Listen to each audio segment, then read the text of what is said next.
Antônio Joaquim Severino é professor titular aposentado da Faculdade de Educação da USP, onde é professor colaborador.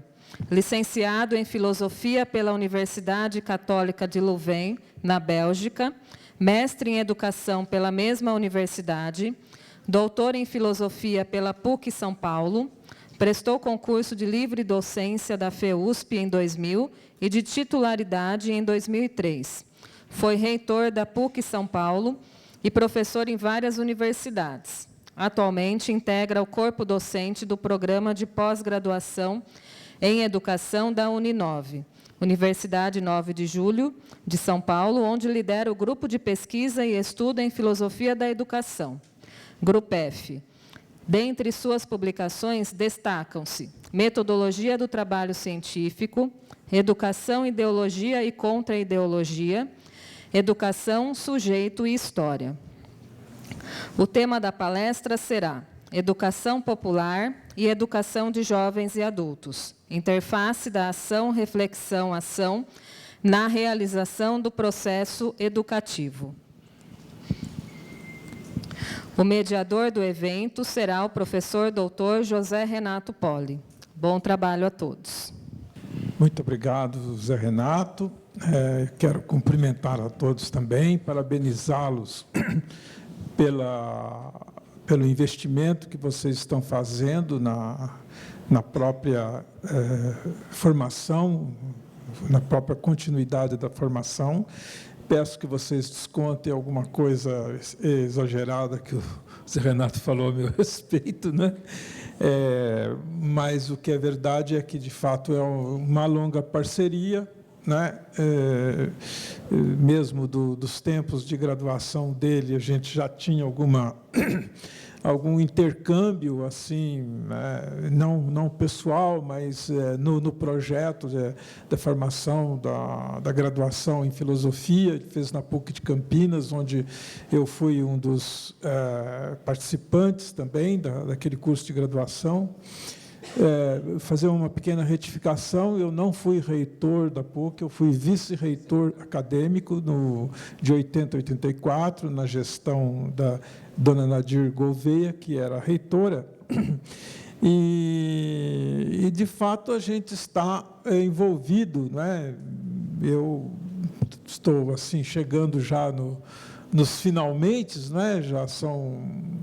Eu comecei a trabalhar aqui na educação em São Paulo em 1965, então são exatamente agora, se a minha conta está certa, 50 anos mesmo, né?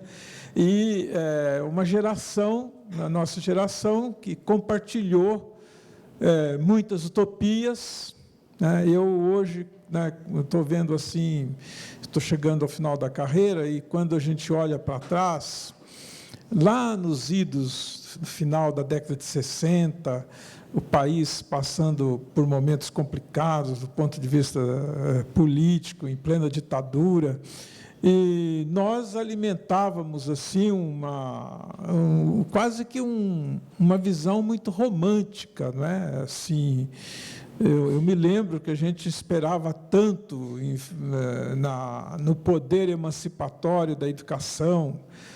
Em 1968, foi uma verdadeira um salto, primeiro quantitativo, mas que a gente tinha aquela expectativa de que seria um salto qualitativo também. Foi quando se abriram as portas da universidade para a maioria da juventude brasileira. Um dos pontos polêmicos dos idos de 68, 69 até 75, era o movimento estudantil, que era muito forte, e uma das reivindicações dos estudantes era mais vagas no ensino superior. E nós tínhamos um sistema que certamente a maioria aqui não conheceu, né? Os vestibulares eram, né, cada instituição fazia os seus vestibulares, eram ainda pequenos, porque eram pouquíssimas vagas.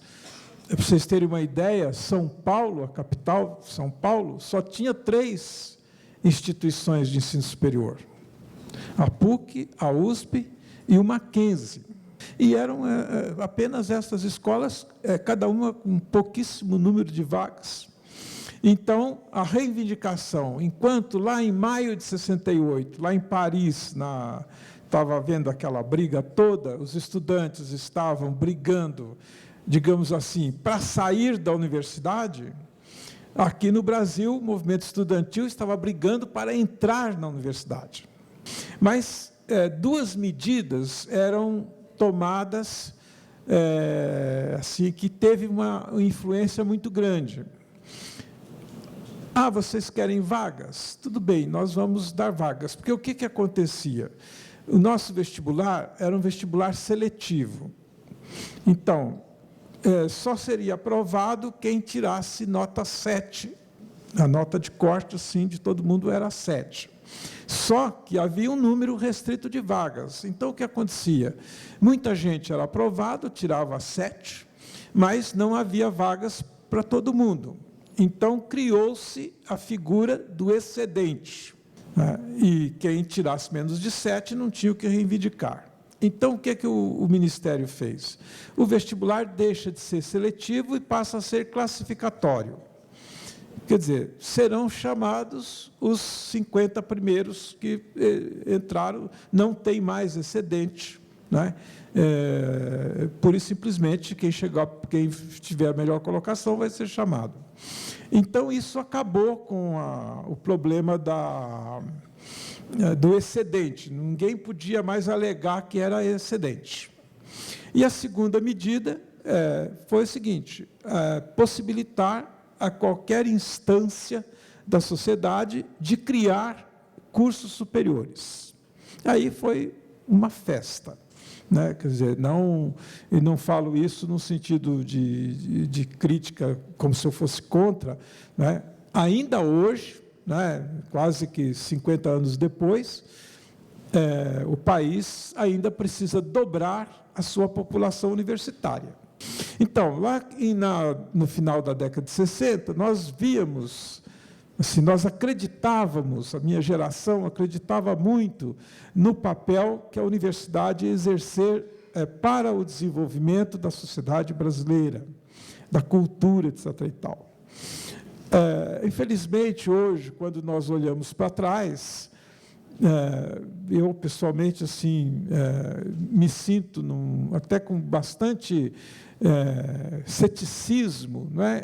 Não era esse modelo de ensino superior que nós sonhávamos àquela altura, né? A gente tinha a ideia de uma universidade que fosse, de fato, levar para a sociedade essa educação emancipadora, né? E não esta educação bancária, que acabou se confirmando, se configurando, e hoje nós temos uma educação em todos os níveis, mas de modo particular na universidade, muito marcada por esse pragmatismo, não é? Quer dizer, acha que todo dia sai uma nova reforma que vem reforçando isso, né? De que tudo não passa de preparar uma mão de obra a curtíssimo prazo, pelo menor custo possível, né, para abastecer o mercado de trabalho. Então, há um forte componente muito pragmático, né? E com isso, eu já quero fazer um gancho, dizer assim, né, a gente tinha uma visão, uma expectativa, uma esperança, que, na verdade, se revelou muito romântica. Quer dizer, os rumos que a educação brasileira tomaram não são bem aqueles que nós imaginávamos que ela iria tomar lá no final da década de 60 e começo da década de 70. Inclusive com a democratização, a redemocratização que chegou na década de 80, né, a gente ficava muito entusiasmado, né, que finalmente agora vamos poder respirar um pouco mais com a democracia, etc. e tal, então vamos trabalhar mais coletivamente, né, e não foi bem isso que aconteceu. Mas não é por causa disso, evidentemente, que nós temos justificaria que nós abandonássemos o campo de batalha. A gente perdeu as batalhas, mas não necessariamente a guerra, né? Usando esta metáfora, nunca muito boa, né? Metáfora de batalha e de guerra, mas para dizer que a nossa causa continua. Então, eu devo dizer o seguinte, eu entendi, né, que o principal do momento que vocês estão vivendo, reforçado agora pelas falas iniciais, principalmente do professor Ronaldo, né, que explicou aqui, é que vocês estão, no momento, participando, pelo menos, da consolidação de um projeto. Eu queria fazer uma distinção, né, eu acho assim, né, que é uma coisa que eu tenho defendido, quer dizer, uma das causas que tem mais provocado assim, a pouca fecundidade, a pouca fertilidade do nosso agir educacional no Brasil, de modo geral, em todas as instâncias, desde o macro, né, falando em termos da política educacional do país, até o micro, lá na sala de aula, lá na creche, né, eu acho que essa semeadura, apesar das boas intenções, da dedicação das pessoas, quer dizer, isso não tem sido fértil pela ausência de um projeto. Então, né, Zé Renato, sem embarcar em todo o projeto, toda a proposta do Edgar Morin, né, mas a verdade é que a condição humana, né, consequentemente a nossa condição individual e social, é extremamente complexa, né? Então, não tem uma resposta simples para estas coisas. O reino humano, quando surge nesse processo tanto quanto complicado, misterioso, né, do surgimento da espécie humana no meio da vida, no seio da biosfera, né, introduziu-se uma complexidade, as coisas se complicaram. E, evidentemente, não existem respostas lineares para todas as dificuldades que nós temos na condução da nossa existência. Então, a gente nota que as atividades, as iniciativas, quando são muito individualizadas, elas acabam sendo assim um pipocar até de boas intenções, de boas iniciativas, mas isto não fecha, não se articula, não tem organicidade. Então, isso nós sentimos de forma muito concreta, de forma muito visível, essa fragmentação de tudo que acontece na nossa política, em geral, e na política educacional de modo particular. Querem um exemplo assim, bem em cima da hora? Vocês sabem que, faz poucos meses, acaba de ser aprovado o Plano Nacional de Educação. Sabe quantos anos de atraso tem esse Plano Nacional de Educação? 500 e tantos anos, no mínimo. E mesmo assim, o parto desse último plano, que deveria ter sido aprovado em dezembro de 2010, para começar a ter vigência no dia 1º de 2011 e terminar no dia 31 de dezembro de 2019, esse Plano Nacional de Educação só foi aprovado agora em junho de 2014. Acabou de fazer um ano. Com todas aquelas dificuldades que vocês viram, etc. e tal.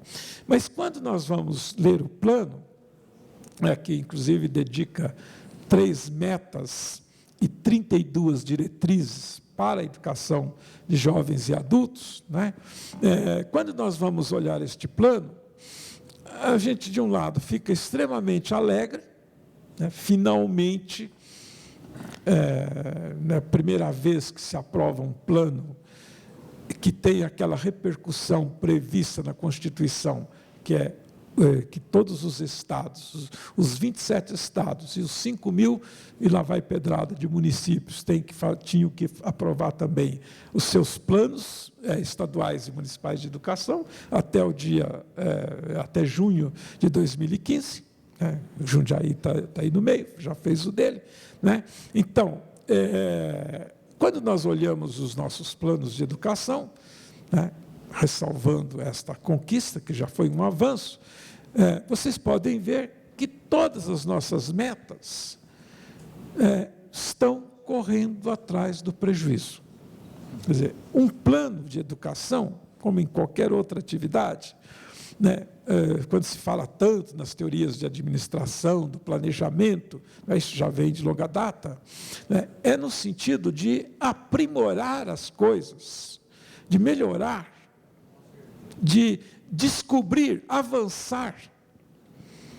Mas quando nós vamos ler o nosso plano, nós estamos lá assim, até 2000 e não sei quanto, acabar com o analfabetismo, ou chegar a 55% disso, universalizar o ensino médio, quem sabe até 83%, e por aí vai. O que isso está dizendo? Que nós estamos tentando cobrir as lacunas. Então, na verdade, não é um plano de desenvolvimento, é ainda um termo de compromisso, uma cobrança de fazer aquilo que nós já devíamos ter feito. Não era para estar... e nós sabemos, por exemplo, a existência de um sistema, de um subsistema de EJA, deveria ter data marcada para acabar. Quer dizer que, se esse plano aqui for realizado, em 2020 não vai ter mais EJA. Por quê? Porque, 2024, porque o plano levou 3 anos, agora ele não é mais de 2011 a 2019, mas ele é de 2014 a 2023.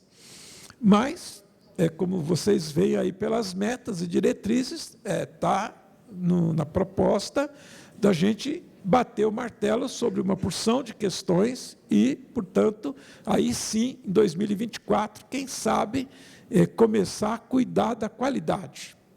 Vocês podem ver que a maioria das metas tem muito um aspecto quantitativo. Isso é normal num plano, assim, mas não é que eu quero assim, eu estou com 20, quero ir para 35. É que eu deveria já estar em 35, mas como eu estou em 15, então eu proponho mais 20 para alcançar aquilo que seria o meu patamar.